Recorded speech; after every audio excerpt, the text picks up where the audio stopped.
اگر جیسے ڈاکٹر صاحب نے یہ میرے اگلا سوال تھا لیکن چونکہ یہ بحث چھڑ گئی کہ اب کیا یہ توکل کو اختیار کرنا اور ہیلا کرنا، ان دونوں میں سے بہت سارے لوگ یہ کہتے ہیں نہیں جی ہم توکل کرتے ہیں جی، اور یہ جو ڈاکٹر صاحب نے کہا کچھ نہیں کرنا، کام نہیں کرنا، ایفرٹ نہیں کرنی، کوشش نہیں کرنی، کوئی تدبیر اختیار نہیں کرنی، کوئی ہل جل نہیں کرنی، اور یہ سوچنا کہ بس اللہ تعالیٰ ہم ہی سے ناراض ہے، دیکھیں نا ہم تو توکل کیے بیٹھے ہیں، ہماری چھپر پھاڑ کے کوئی مدد ہو ہی نہیں رہی۔ نحمده ونصلي على رسوله الكريم اما بعد فاعوذ باللہ من الشیطان الرجیم بسم اللہ الرحمن الرحیم۔ حضرت علامہ ڈاکٹر صاحب نے جو ایک آیت تلاوت کی وَأَلَّيْسَ لِلْإِنسَانِ إِلَّا مَا سَعَى، تو اگر جو لوگ یہ سوچتے ہیں کہ ہم صرف اللہ پر توکل کر کر بیٹھ جائیں اور ہمیں رزق بھی گھر میں مل جائے گا، ہم بیمار ہو جائیں ڈاکٹر کے پاس نہ جائیں تو صحت بھی بستر پر مل جائے گی، تو یہاں اللہ رب العزت نے اس آیت میں اس کا خلاصہ فرما دیا کہ بھائی وَأَلَّيْسَ لِلْإِنسَانِ إِلَّا مَا سَعَى، اس وقت تک تمہارے لیے کچھ نہیں جب تک کہ تم کوشش نہ کرو۔ جو ہے وہ کیا چیز ہے؟ توکل اللہ رب العزت پر بھروسہ رکھنا ہے اسباب اختیار کرتے ہوئے۔ ٹھیک ہے، اسباب آپ اختیار کر لیں اس کے بعد اللہ پر بھروسہ رکھیں، یعنی اگر بیمار ہیں تو دوائی لینی ہے ڈاکٹر سے، ڈاکٹر کے پاس جانا ہے، اس سے دوا لینی ہے، بھروسہ یہاں پر یہ ہوگا کہ یہ دوا مجھے ٹھیک کرنے والی نہیں ہے بلکہ ٹھیک کرنے والا کون ہے؟ وَإِذَا مَرِضْتُ فَهُوَ يَشْفِينِ، جب میں بیمار ہوتا ہوں تو مجھے وہ شفا دیتا ہے۔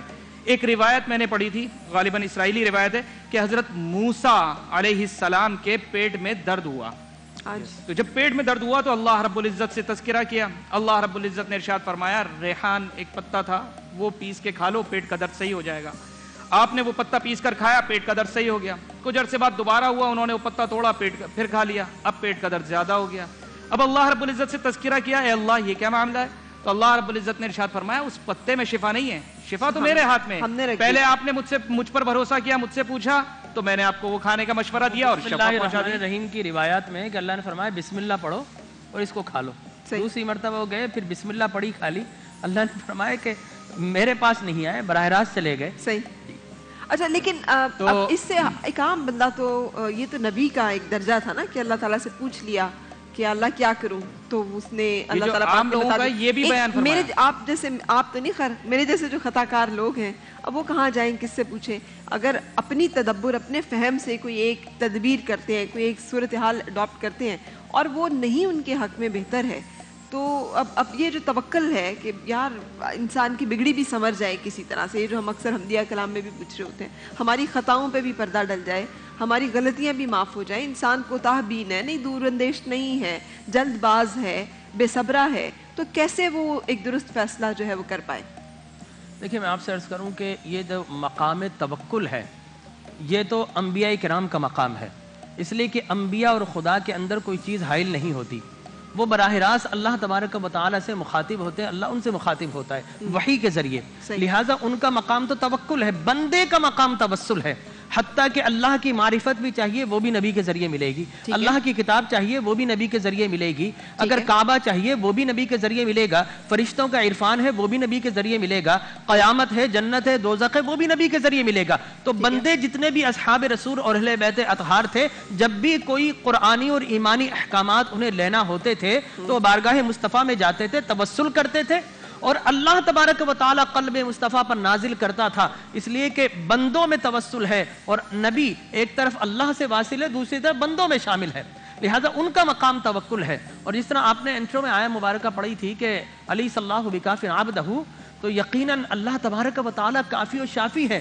اس کا یہ معنی ہرگز نہیں ہے، اور یہ خطاب تو کفار سے ہے، ٹھیک ہے نا، کہ وہ کہا کرتے ہیں کہ ہمارے لات، ہمارے منات، عزا، حبل، یغوث، یعوق، نصر، ود، سوا، یہ ہمارے سارے کے سارے خدا، تمہارا ایک خدا، تو کہا کہ ان سے کہہ دیے تمہارے سارے خداؤں کے بالمقابل ہمارا ایک خدا وحدہ لا شریک کافی و شافی ہے، لہٰذا یہ جو مقام ہے کہ یہ کہ لیس اللہ بکا، یا بندہ کہے کہ میں توکل ہے، تو وہ تو نبی کا مقام ہے، بندے کا مقام تو توسل ہوتا ہے، جس طرح حضرت عمر بن خطاب رضی اللہ تعالیٰ عنہ وردہ جب 40ویں مسلمان ہوئے تو کہا کہ نبی کہہ دی یا ایھا النبی، اب ان کفار سے، حسبک اللہ ومن اتبعک من المؤمنین، اے کافروں میرے لیے اللہ کافی ہے اور یہ میرے 40 غلام جو ہے نا یہ میرے لیے کافی و شافی ہے، لہٰذا معلوم ہوا کہ یہ مقام ہے۔ اب بندہ چونکہ اسباب و علل کی دنیا میں رہتا ہے، یہاں پر ہر چیز سبب سے ملتی ہے، ٹولز جب تک اختیار نہیں کرے گا وہ چیز نہیں ملے گی.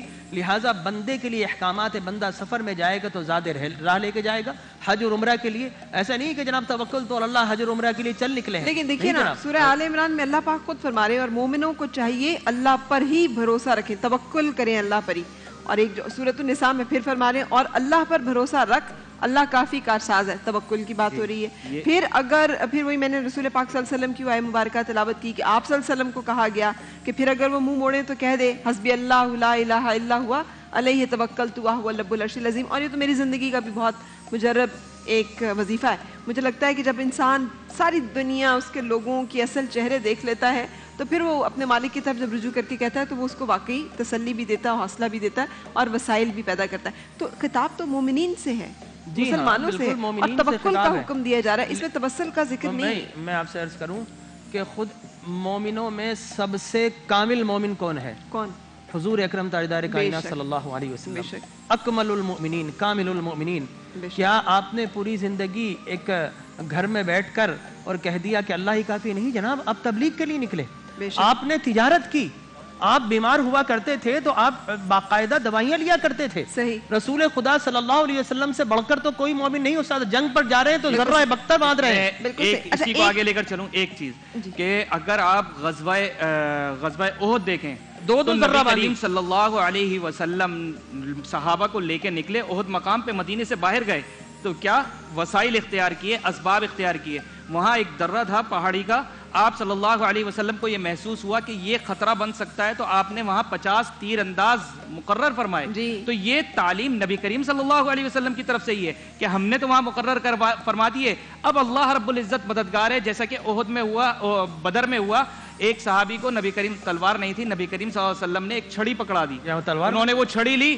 اب بھروسہ ان کا چھڑی پر نہیں ہے, یہ صرف سبب اختیار کیا. اب وہ چھڑی مار رہے ہیں اور گردن اڑ جاتی ہے. گردن اڑانے والا اللہ ہے. قرآن میں اللہ رب العزت فرما رہا ہے وما رمیت اذ رمیت ولکن اللہ رما. تو اللہ کا وعدہ ہے, اور اگر یقین, کامل یقین کے ساتھ لڑو گے تو 10-20 پہ بھاری.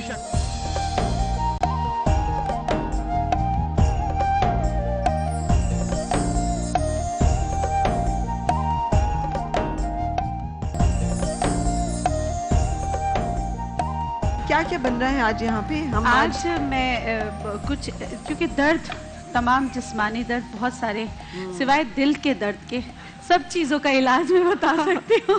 ہاں ٹھیک ہے. دل کے درد کو صرف اللہ کی یاد سے سکون ملتا ہے. بے شک. اور وہ میں یہاں سیکھ رہی ہوں, وہ میں یہاں پر سیکھ رہی ہوں. پاتے ہیں.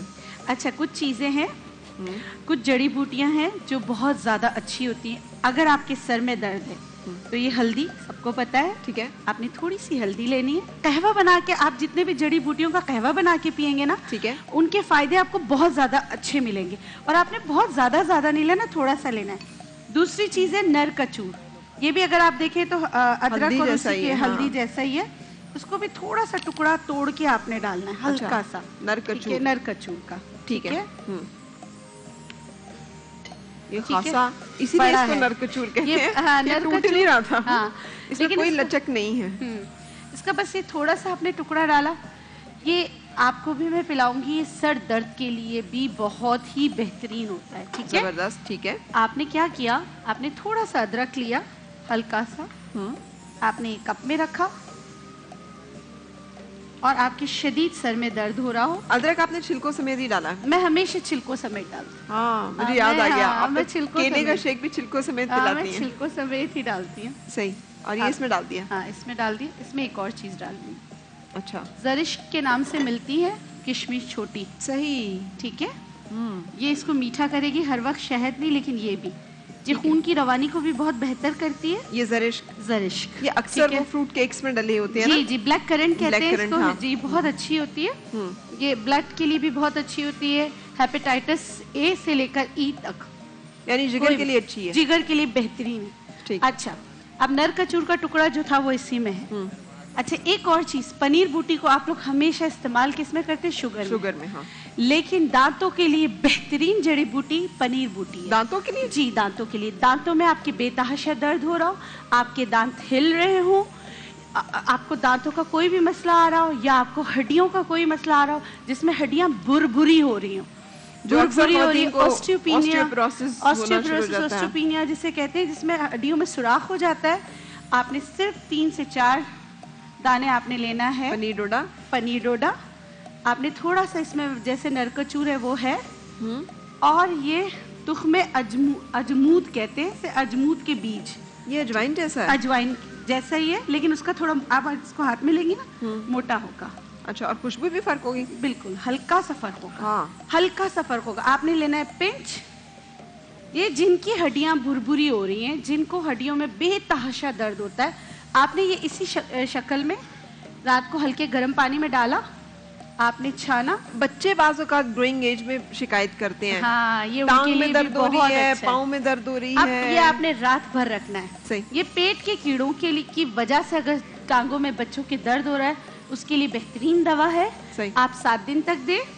اور اگر بچوں کے دانت خراب ہو رہے ہیں، بہت زیادہ خراب ہو رہے ہیں، تو بلکہ آپ یہ پنیر ڈوڈا جو ہے اس کو پیس کر اپنے منجن میں ڈال دیں. اچھا. اور ان کو دانتوں پہ برش کرائیں. ان کے لیے بہت اچھا ہے. بالکل صحیح. اچھا، اور یہاں پہ ہم اور کیا سیکھ رہے ہیں آج؟ ایک اور سنگل ریمیڈی ہے، سملو بوٹی سے کہتے ہیں، آسانی سے مل جاتی ہے. سملو کی جڑ. یہ اگر جگر کی وجہ سے آپ کو جگر خراب ہے، جس کی وجہ سے آپ کے جسم میں بے تحاشا درد ہوتا ہے، آپ بلوٹیڈ ہے، پیٹ بہت زیادہ پھلا رہتا ہے، اور آپ کی ٹانگوں میں شدید درد ہوتا ہے، تو آپ اس کا قہوہ صبح شام بنا کے پینے لگے، تو اس کی وجہ سے آپ کو ان دردوں سے بھی نجات ملیں گی. آپ کا فیٹی لیور اگر ہے، پرہیز کے ساتھ اگر اس کا استعمال کریں گے تو آپ کو اس میں بھی فرق پڑے گا. صرف یہ سملی بوٹی؟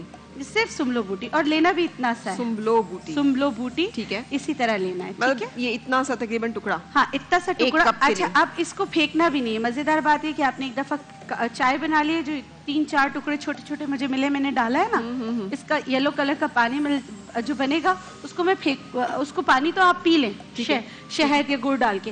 اور یہ بوٹی میں دوبارہ پانی ڈال کے رکھیں. اچھا، پھر دوبارہ اس کا قہوہ بنائیں، دوبارہ پیے، پھر اس کو ڈسکارڈ کر دیں، پھر آپ دوسری بوٹی. اچھا، یہ صرف جن لوگوں کو جگر کا مسئلہ ہے، بعض اوقات کچھ لوگوں کے LFTs ٹھیک نہیں ہوتے، وہ بھی یوز کر لیں؟ جی، میں نے اسی لیے کہا کہ اگر لیور فنکشن صحیح نہیں ہے، چاہے اسے فیٹی ہو، چاہے کچھ بھی مسئلہ ہے، کوئی بھی مسئلہ ہو، لیکن یہ اس کے لیے بہت بہترین دوا. جگر کی بھی بہت اچھی دوا ہے، ساتھ میں دردوں کی بھی بہت اچھی دوا ہے، ساتھ میں بلڈ پریشر کی بھی بہت اچھی دوا ہے. لیکن یہ ساری چیزوں کو بتانے کا ہرگز یہ مقصد نہیں ہے کہ آپ اپنی ڈاکٹر کی دوا چھوڑیں. اس کے ساتھ آپ نے ہربل ریمیڈی کے طور پہ یہ کرنا ہے.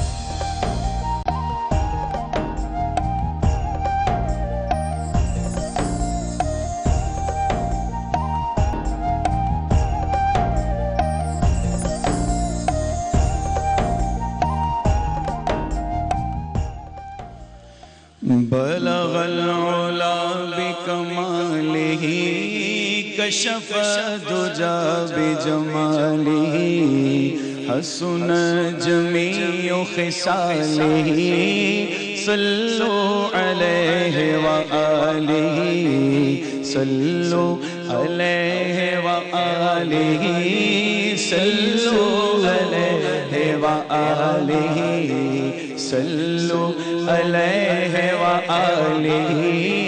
وہ کمال حسن حضور ہے کہ گمان نقص جہاں نہیں. وہ کمال حسن حضور ہے کہ گمان نقص جہاں نہیں.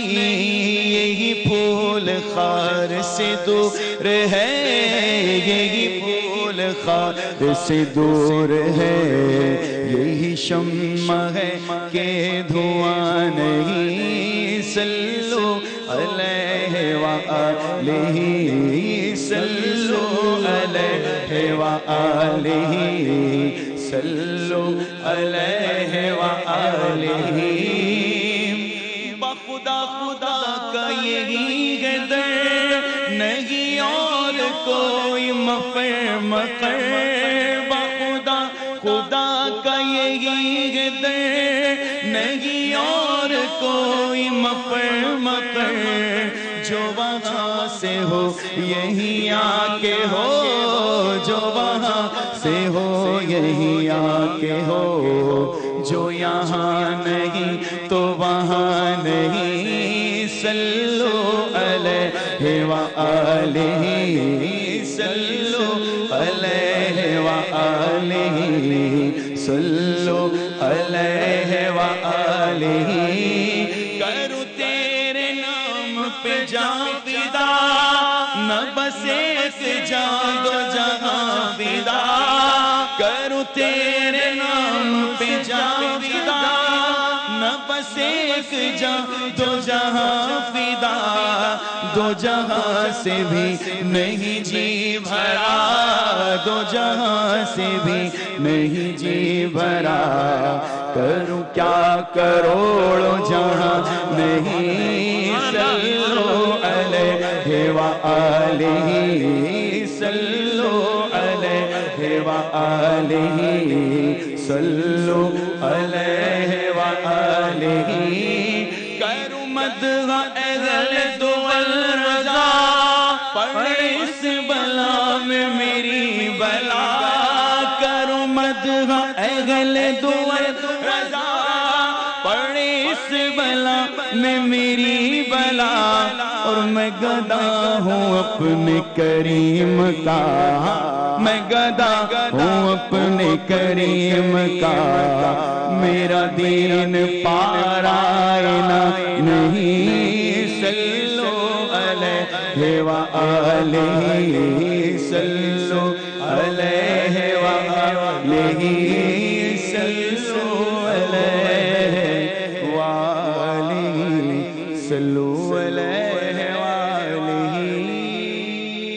وہ تیرے آگے یوں ہے لچے دبے تیرے آگے یوں ہے لبے لچے فصحائے عرب بڑے بڑے تیرے آگے یوں ہے لبے لچے فصحائے عرب کے بڑے بڑے کوئی جان منہ میں زبان نہیں کوئی جان منہ میں زبان نہیں بلکہ جسم میں جان نہیں صلو علیہ وآلہ